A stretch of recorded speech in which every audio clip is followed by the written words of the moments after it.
So it's like the D&D 5th edition, and then it has a bunch of the it has these sorcerer abilities right here. Then it also has all of the different random effects when you get a surge. And just looking at this list, clearly it's a lot different than the second edition ones that we looked at before. Like a lot different. But I do see things immediately that make me feel like this list definitely is what the GDO developers utilize generally, because a lot of the things that I'm seeing here are directly in the game that we have now. We don't have like a levitate, but we definitely have the unicorn that pops up. We don't control it. It doesn't fight for us, but it does heal us, which that would go in with this here, that we regain hit points. So they basically smash these two together. I have seen bubbles. I've seen the silent bubbles. I haven't seen anything regen all my points. So that's something else we're going to take a look at. Yeah, so this is the DDO wiki itself. These are the wild surges that we actually have. A lot of them are very DDO specific. But if we look back at this list here, I don't think there's one where we regain all our spell points. Let's take a look and see. I don't think that there is. Here's spells cost 50% less. So Fountain of Mana. Probably the closest thing. Yeah, there's nothing that actually is making all the hit points or spell points or anything like that come back, but we do get a 50% reduction in cost. I have not seen Stone Garden. That would be pretty cool. So that's the unicorn. Casts a heal every 2 seconds for 8 seconds. You're surrounded by faint ethereal music for the next minute. They could do that. I don't think that they have done that. You and all creatures within 30 feet of you gain vulnerability to piercing damage. That's weird. Size increases. Yeah, we've seen that. They have that. They have big time right here where we grow bigger. And then they have, I think it's a bad one, right, where we shrink. See, I can't believe the PAX is considered very bad, because that's probably the one that I see more than anything else. That just constantly pops up. I think personally, the worst one is the bad weather, because the lightning strike from that hits so hard. The squirrel has a 50% chance to confuse foes and a 50% chance to cause my next spell to fail. Sparkly is just a +2 to bluff, diplomacy, and haggle. Big deal. Hand like feet. Good evening. How you doing? Thank you for the sub. Just taking a look at, so I found we're going to look at the news. I usually on Fridays like to take a look at Dungeons and Dragons news, but I found a D&D 5th edition page that lists out all the different wild magic surge effects. So I'm just comparing it. If you watched like a week or two ago, I looked at the 2nd edition rules where the wild magic surges were first introduced into D&D. And the list has changed over the years. You know, it's much different now than it was 20 years ago. Some of the stuff 20 years ago was really cool. The stuff now is very, you can see it here, it's very sort of vanilla. Like, okay, you cast a magic missile, you cast a fireball, but it hits you instead of a thing, you know, like, these are sort of much different. The old rules had a lot of things that were like a lot more role play centered. Like you fall in love with the next monster you see, that kind of thing. Which isn't really feasible for them to do in a video game, but it's, from a roleplay and D&D perspective, it's great. This one here, like, we haven't seen this. You cast grease and it's centered on yourself, but this is the list of actual effects from DDO, from the DDO wiki itself. There are a lot of really interesting things that pop up here. It's just there's no grease effect, which thankfully that's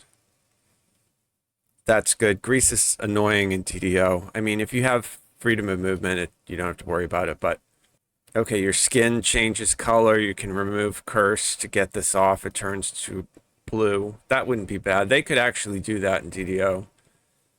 Eyes appear on your forehead, giving you wisdom checks. That's cool.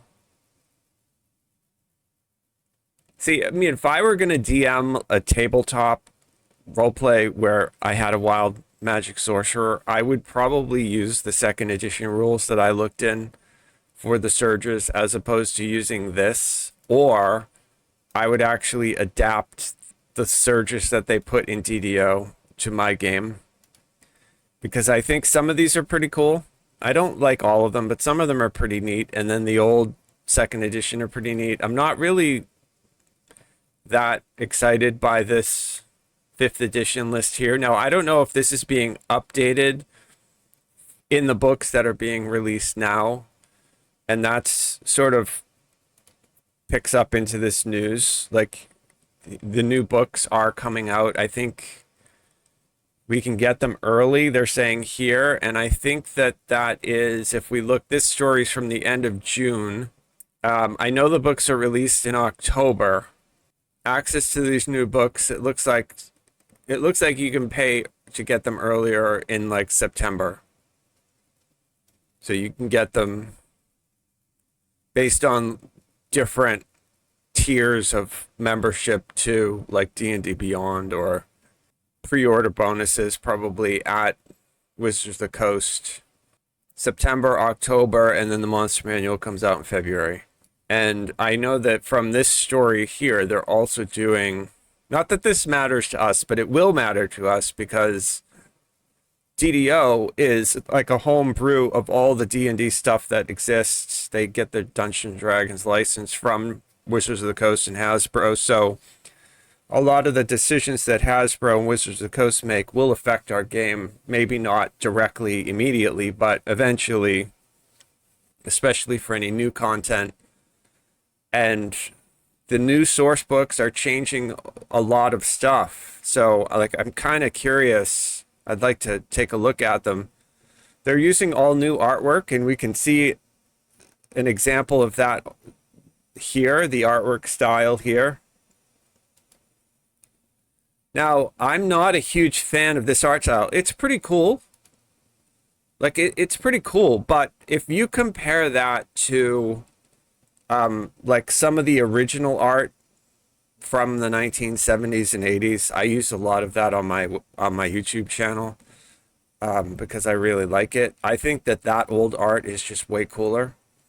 I don't think that that's a hot take either. I think a lot of people like the old D&D art. Even the old black and white stuff is pretty good. You know, the stuff that was used as filler in those old 1st and 2nd edition books. So while I think this art here looks cool, it's just not my, I mean, I think it looks nice. But, I'm like, I've seen a better drow than that. That's good, but I've seen, and I use a lot of like the AI generated art for my thumbnails because I like the way it makes the drow and the elves look sort of photorealistic. I think that's really cool. I know that, so apparently they said that there's no AI art in these new books. So these were drawn by some artist. I don't know who. We'll probably see that in the, if you guys pick up these books, all that will be in the credits. But apparently if you order these early, and I'm not recommending that you do, but this is just the news, that you get digital 12-sided dice that are themed for the classes. And they have 12 classes. They got rid of Artificer, Barbarian, Bard, Cleric, Druid, Fighter, Monk, Paladin, Ranger, Rogue, Sorcerer, Warlock, and Wizard. Artificer was officially dropped. Why? We don't know. No idea. No idea either if the book goes into what we call archetypes in DDO, if they're doing like prestige classes or any variations of the classes. Like, so will Barbarian have like the Axe Master and the Stampeder or whatever the different prestige classes are. Will Paladin have like the Cavalier?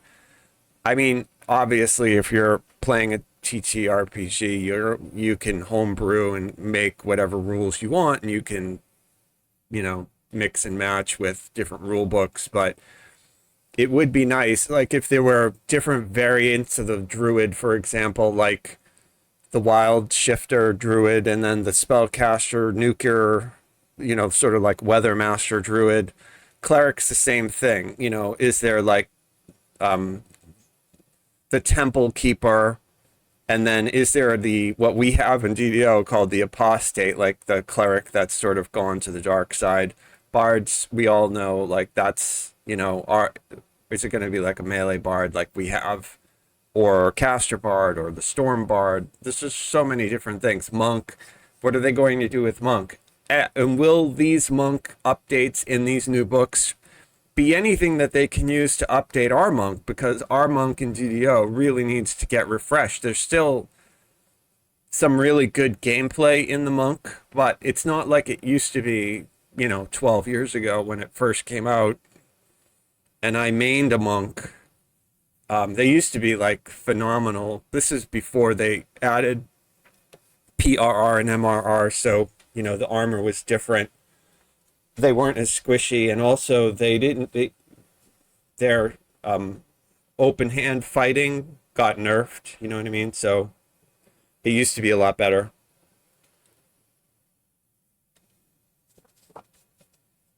I just spilled a bunch of tea on me.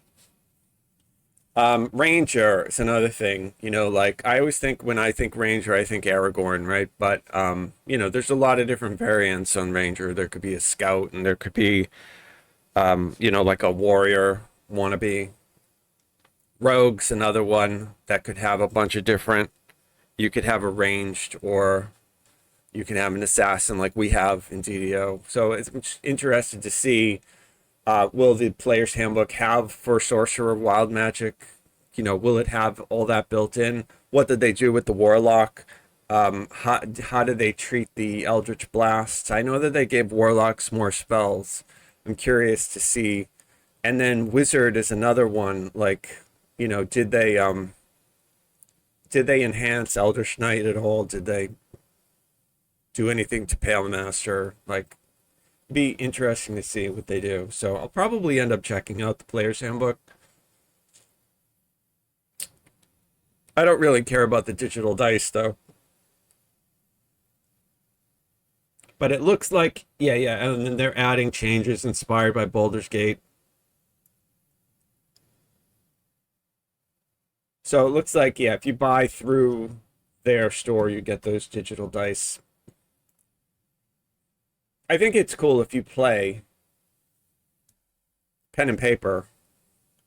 The other news too, and this is something that I wanted to talk about, which is probably a W for us in the D&D space. So the old president of Wizards of the Coast stepped down. She quit or retired or something. And for a while, they haven't had a president. Well, the new president is a former Blizzard senior executive. And I think that's a W for us because this person will have a lot of experience making video games. So this person's background, their name, I don't see their name. And it's asking me to log in. Apparently, like, because I looked at this wasn't gated before, but I guess clicking off and on it, I accidentally like triggered some login thing, which I'm not going to do. But the gentleman who was hired from Blizzard has a long history of working on video games. And so now he will be directly responsible for developing Dungeons and Dragons and Magic the Gathering, and has a lot of experience doing things like World of Warcraft, Hearthstone, Rumble, Diablo 3, Neverwinter Nights. So like that, from my perspective, is really cool because it means that the person in charge at Wizards of the Coast is actively going to be probably thinking about video games and how to increase D&D in the video game space. I hope. Like I said, I keep checking this news to see if there's video game updates for us, and it's really, there isn't much. There's one game being developed right now in Canada. The TV show it's actually pretty bad news. There were like 4 different TV shows that were planned out, and here's one right here, the Paramount one, that got canceled. The live action Dragonlance got canceled. The second movie with Chris Pine, that hasn't been announced yet. The Dragonlance itself, the author's releasing new books, and which means new modules will be coming, but nothing in the video game space. But it's great news if you like Dragonlance, because that franchise is finally getting new updates, which I think it's the best. Critical Role is doing new stuff, but again, they like no real like video game news. And the only other bad news, I think, is that Baldur's Gate 3, Larian Studios has said like 25 times, even though they've won more awards now than probably any other Dungeons and Dragons video game ever made, that they are absolutely not doing the sequel, which I think is dumb. I think they should do it, but that's it. I mean, you can see like there's just no, like Hasbro has video games planned, but there's nothing that we can talk about. Like it's just basically that's the press release right there. Like they plan to make more video games. There is one in development right now in Canada, but we have not seen anything. We know that it's a survival RPG, kind of like Ark or Rust, if you've ever played Rust.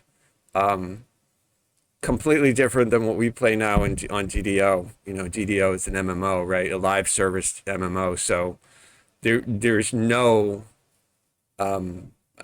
other news beyond that. Not that this particular page on Game Rant is like all the news that's out there, but I looked around earlier, there wasn't much going on. So unfortunately, hopefully though, that as the summer goes on and now with this new president running Wizards of the Coast, that we get some updates on different projects. I would love to see them make live action show. I would love to see another D&D movie.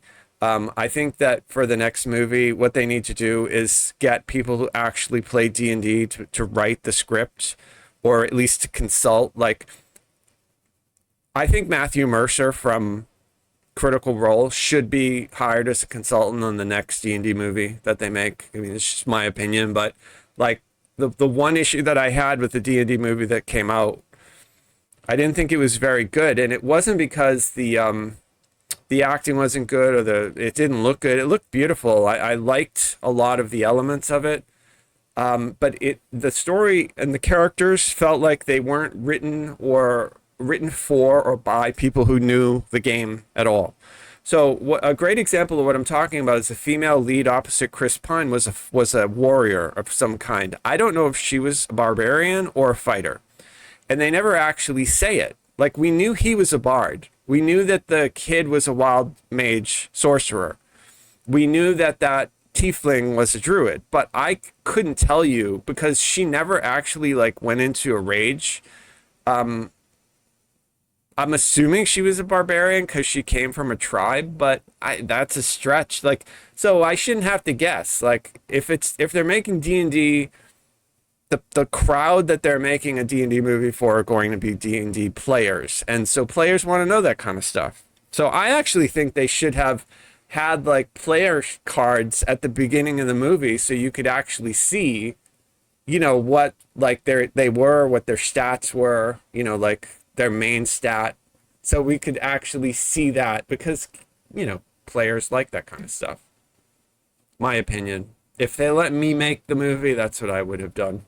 Where are you going? Hunting for gold that is flowing. Somewhere in the cold world, here there is no knowing. Hey la, oh la la la.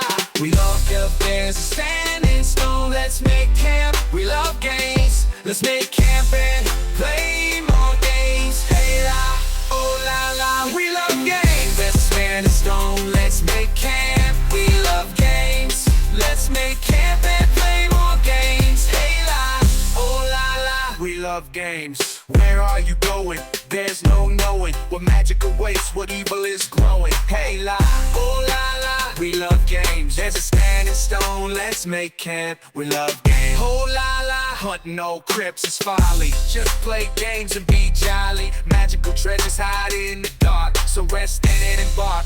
We love games. There's a standing stone, let's make camp. We love games. Let's make camp and play more games. There's a standing stone, let's make camp. We love games. Let's make camp and play more games. Hey la, oh la la, we love games. Hey la, Mary la, oh la la la la la la la la la la, oh la la, la la la la la.